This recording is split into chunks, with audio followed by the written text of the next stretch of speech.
Alors, il y a maintenant encore une autre question.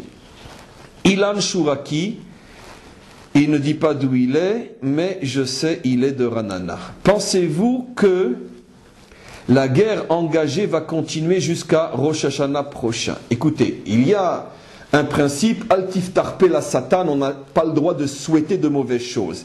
Mais je suis un petit peu étonné par la question, puisque la guerre n'a pas cessé. C'est nous qui avons arrêté de tirer pour l'instant, mais eux, ils ont, je ne sais plus maintenant à l'heure où je parle, mais je sais que cet après-midi, vers 4-5 heures, ils avaient depuis l'entrée en vigueur du cessez-le-feu, ils avaient déjà tiré plus de 20 missiles, dont un à Ashdod qui a blessé gravement une famille, enfin des membres d'une famille qui se trouvaient dans l'appartement, parce que malheureusement la sirène n'a pas retenti.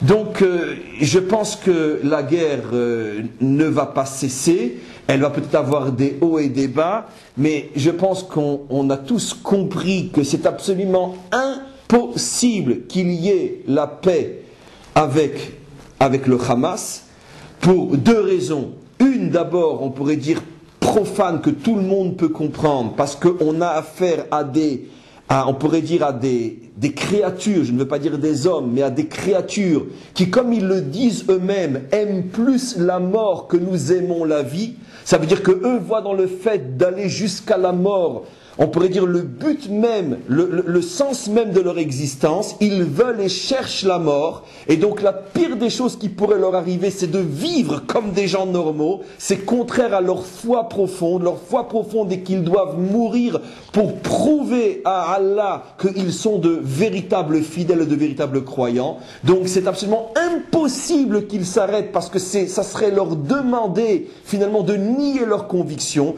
Je dis quelque chose qui me semble extrêmement important. Je vois dans leur attitude, on pourrait dire, un acte de foi, un acte religieux. Ils meurent par, on pourrait dire, par culte. C'est une manière de rendre un culte à on peut dire, leur représentation du divin. Je ne dis pas à Dieu, mais je dis à leur représentation à eux du divin, qu'il faut mourir pour lui. Donc leur demander un véritable cessez-le-feu, leur demander la paix, c'est leur demander de nier ce à quoi ils croient plus que toute autre chose au monde. Donc il n'y aura pas la paix avec eux. Deuxième raison, c'est que j'ai déjà expliqué encore tout à l'heure et dans les autres cours, c'est que justement le problème de la bande de Gaza et le problème d'Ishmaël est le problème qui nous accompagnera jusqu'à la victoire menée par Mashiach ben David. Et donc comme il est clair que Mashiach ben David ne s'est pas encore véritablement dévoilé, n'a pas encore pris véritablement la tête de l'État et n'est pas à la tête de nos armées, il est donc clair qu'il est absolument impossible qu'il y ait la paix avec Ishmaël, en tout cas avec cet aspect d'Ishmaël pour l'instant. Combien de temps ça va durer encore? Tout simplement jusqu'à ce que Mashiach ben David prenne les rênes du peuple juif.